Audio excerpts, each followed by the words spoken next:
नमस्कार, public news देख रहे हैं आप। कल तक ममता बनर्जी पूरी अकड़ के साथ कहती थी स्पेशल इंटेंसिव रिवीजन यानी एसआईआर नहीं होने देंगी, केंद्र सरकार की ईंट से ईंट बजा देंगी। अगर एक भी व्यक्ति का नाम वोटर लिस्ट से कटा तो जलजला आ जाएगा। ममता बनर्जी और उनकी पार्टी के नेता कुछ इसी अंदाज में कभी केंद्र सरकार तो कभी चुनाव आयोग को धमकियां दे रहे थे। लेकिन जैसे ही पश्चिम बंगाल में एसआईआर की प्रक्रिया शुरू हुई, ममता बनर्जी के सुर नरम पड़ गए। मतलब कि जिस तीखे तेवर के साथ ममता बनर्जी ने एसआईआर का विरोध शुरू किया, वो धीरे धीरे धीमा पड़ता जा रहा है। मतलब कि ममता बनर्जी अब चुनाव आयोग और केंद्र सरकार से टकराव को टालती हुई दिख रही हैं। एसआईआर को लेकर ममता बनर्जी के तेवर कुछ नरम पड़ गए हैं। उन्होंने एसआईआर पे यू टर्न ले लिया है। नेताओं की 24 घंटे में अकड़ निकल गई है। ममता बनर्जी खुद फॉर्म स्वीकार कर रही हैं, अपने टीएमसी के कार्यकर्ताओं को बोल रही हैं कि बीएलओ को सहयोग करो, और ममता बनर्जी पीछे हटती हुई दिख रही हैं। एसआईआर जैसे जैसे आगे बढ़ रही है, ममता बनर्जी के नेता अभिषेक बनर्जी जो अभी तक कह रहे थे कि अपने कागज मत दिखाना, लेकिन अब ममता बनर्जी ने खुद एसआईआर का फॉर्म स्वीकार किया। अब जब उनके घर पर बीएलओ पहुंच रहे हैं तो ममता बनर्जी के घर पर भी पहुंचे। कालीघाट में जो उनका घर है, और वहां पे बुधवार के दिन बीएलओ पहुंचे थे। पहले सुरक्षा कर्मी तक पहुंचे। सुरक्षा कर्मियों ने आगे जानकारी दी। सुरक्षा गार्ड ने बोला कि आप हमें ही दीजिए, मुख्यमंत्री व्यस्त है। लेकिन फिर मुख्यमंत्री ममता बनर्जी खुद ही आ गए और उन्होंने एसआईआर का फॉर्म जो है खुद ले लिया। अब ममता बनर्जी अब इसे भर रही हैं, तो क्या अपनी जानकारी नहीं दे रही हैं? और जरूरत पड़ेगी तो कागज भी देंगी। उन्होंने बीएलओ को क्यों नहीं भगाया? उन्होंने क्यों नहीं कहा कि मैं नहीं भरूंगी, मैं नहीं एसआईआर का हिस्सा बनूंगी? लेकिन दूसरी तरफ आम लोगों को इनके नेता बोल रहे हैं कि तुम फॉर्म मत भरना, तुम दस्तावेज मत देना, अपने वोटर आईडी को, अपनी वोटर लिस्ट को तुम खतरे में डाल दो, और यहाँ तुम लड़ाई करना, मारपीट करना। लेकिन अब ममता बनर्जी ने ही फॉर्म स्वीकार कर लिया है, तो बाकी सब भी करेंगे। 1,10,00,000 फॉर्म अभी तक बांटे जा चुके हैं। बीएलओ काम पे लगे हुए हैं, और टीएमसी कार्यकर्ताओं को भी जो पहले निर्देश दिया गया था कि बीएलओ का विरोध करो, घर घर जाकर बीएलओ का विरोध करो, ये इनकी पार्टी को अब ये सब खुलेआम आदेश नहीं दिए जाते हैं। लेकिन पार्टी की बैठकों में अंदरूनी तौर पर बीएलओ का विरोध करने को कहा गया था। लेकिन अब इन्होंने कहा है कि अंदर खाने की कि बीएलओ के साथ घूमो। एजेंट भी अपने बनाए हैं, बूथ लेवल एजेंट, और जितने बूथ हैं बीएलओ भी करीब 80,000 से ऊपर बीएलओ इस वक्त तैनात किए गए हैं। तो उनके साथ हमारे जो कार्यकर्ता हैं, एजेंट हैं, वो उनके साथ घूमे और देखे कि कोई गलत नाम ना काटे या सही नाम जुड़वाए। यानी कि इतने दिनों से है कि दो तरफ चाल तो ये चल रही हैं। एक तरफ विरोध कर रही हैं, दूसरी तरफ एसआईआर में समर्थन भी कर रही हैं, और कोशिश भी कर रही हैं कि इनका जो घुसपैठियों वाला वोट आधार है, जो इनका बॉर्डर इलाके वाला वोट आधार है, वो इसमें पूरी तरह एसआईआर में नाम में आ जाए और उसमें कोई भी दिक्कत ना आए। और इसके लिए अपने नेता कार्यकर्ता उन्होंने लगाए हुए हैं। लेकिन ममता बनर्जी के सुर थोड़े धीमे हो गए हैं, और ये बात अब साफ तौर पे नजर आ रही है, क्योंकि पहले दिन इन्होंने जैसे विरोध किया वो अब नहीं है। अब उस तरह के बयान ममता बनर्जी, उनकी पार्टी के नेता ऐसे बयान नहीं दे रहे हैं कि एसआईआर का विरोध करो, कागज नहीं दिखाना है, बीएलओ का विरोध करो, क्योंकि उसके पीछे कारण है शुभेंदु अधिकारी का एक बयान।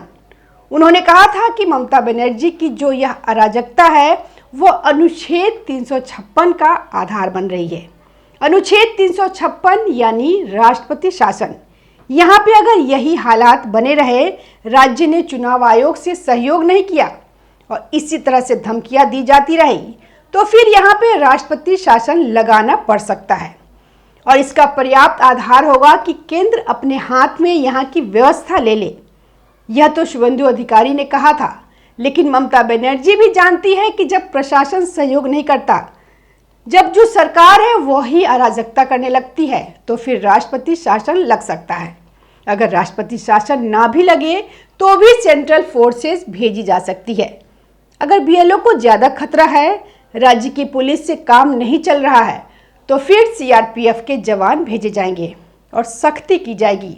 और जब सख्ती होगी तो फिर इनके लिए गड़बड़ियां करने का चांस भी कम होगा। तो ममता बनर्जी की पावर कम हो जाएगी क्योंकि फिर कुछ नियंत्रण केंद्र सरकार अपने हाथ में ले लेगी।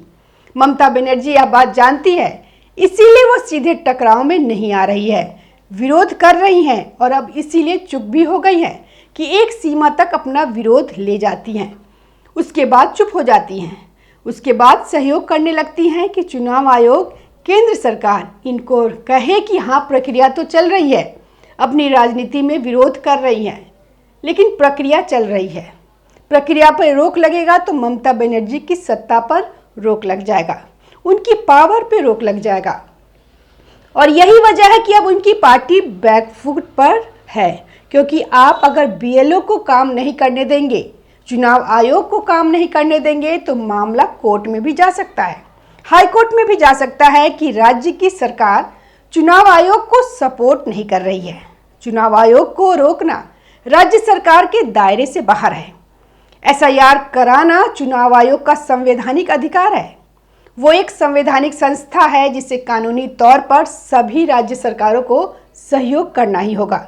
अगर नहीं करते हैं यानी कि वह अपनी ड्यूटी से, अपने कर्तव्यों से मुंह मोड़ रहे हैं, पीछे हट रहे हैं, तो मामला कोर्ट में जा सकता है। और कोर्ट जो है केंद्र सरकार को बोल सकता है या सुप्रीम कोर्ट में भी जा सकता था।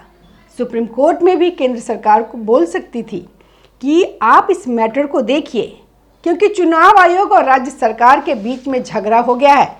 तो अब केंद्र सरकार इसमें दखल दे और जैसे ही केंद्र का दखल होता, ममता बनर्जी की बेचैनी 7वें आसमान पर पहुंच जाती।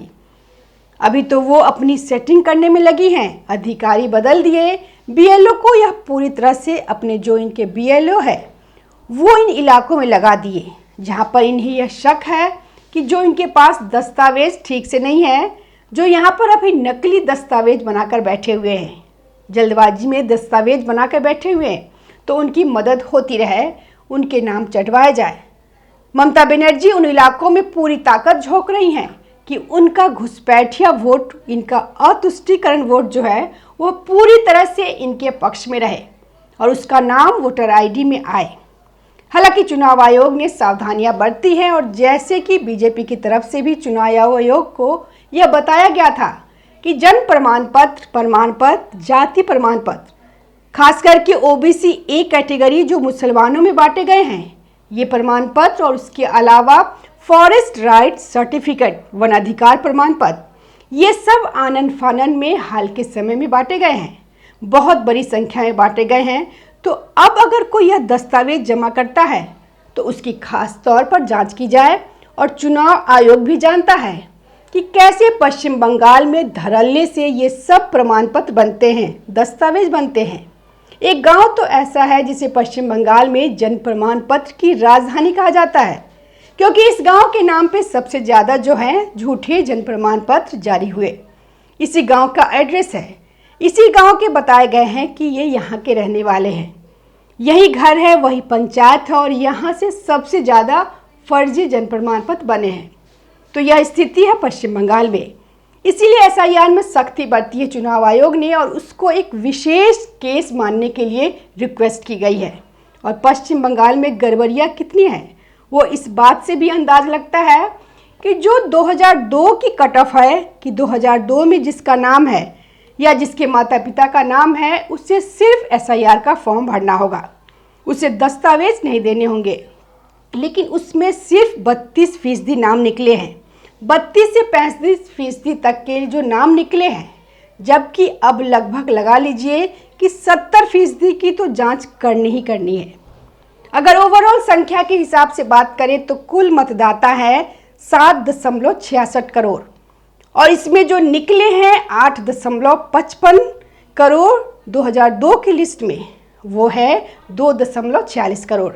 यानी कि इतने ही लोगों का नाम 2002 की लिस्ट में था, उनका या उनके माता पिता का नाम, बाकी सबका नाम 2002 की लिस्ट में था ही नहीं या उनके माता पिता का नाम था।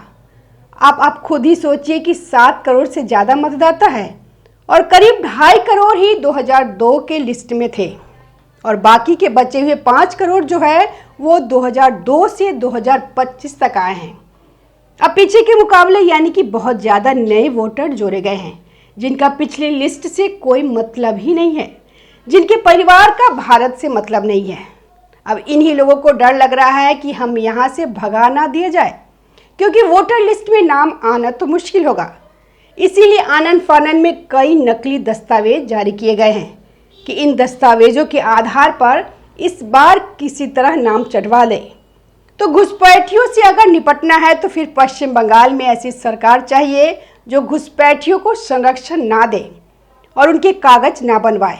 लेकिन फिलहाल ममता बनर्जी के तेवर जो है वो धीमे पड़ते नजर आ रहे हैं। राष्ट्रपति शासन का डर है, केंद्र की दखल का डर है, कोर्ट में मामला पहुंचने का डर है। इसलिए वो चाहती हैं कि कमान उनके हाथ में रहे और वो ये मुद्दे उठाती भी रहे ताकि जो इनका वोट बैंक है, तुष्टीकरण है, वो चलता रहे, घुसपैठियों के बीच भरोसा बना रहे और कांग्रेस और लेफ्ट इस मुद्दे को हड़प ना ले। उन्हें यह भी डर लगता है कि अगर मैं विरोध नहीं करूंगी तो कांग्रेस लेफ्ट कूद जाएंगे और वो विरोध करेंगे तो फिर जो मुसलमान हैं या जो घुसपैठिए हैं उनका आकर्षण जो है, उनका ध्यान जो है वो लेफ्ट और कांग्रेस की तरफ जाएगा, उन पे उनका भरोसा बढ़ेगा। इसीलिए वो सब चीज़ अपने हाथ में रखना चाहती है कि मैं एसआईआर का विरोध करके बड़े बड़े बयान देकर अपना वोट आधार भी बनाए रखूं और साथ में एसआईआर की प्रक्रिया में सहयोग देकर मैं चुनाव आयोग और केंद्र सरकार को भी शांत रखूं। धन्यवाद। हमारे वीडियो को लाइक कीजिए, शेयर कीजिए और हमारे चैनल को सब्सक्राइब कीजिए। ताज़ा खबरों से जुड़े रहने के लिए हमारे चैनल को सब्सक्राइब करें और बेल आइकन को दबाना ना भूलें ताकि हर खबर की नोटिफिकेशन आपको मिलती रहे।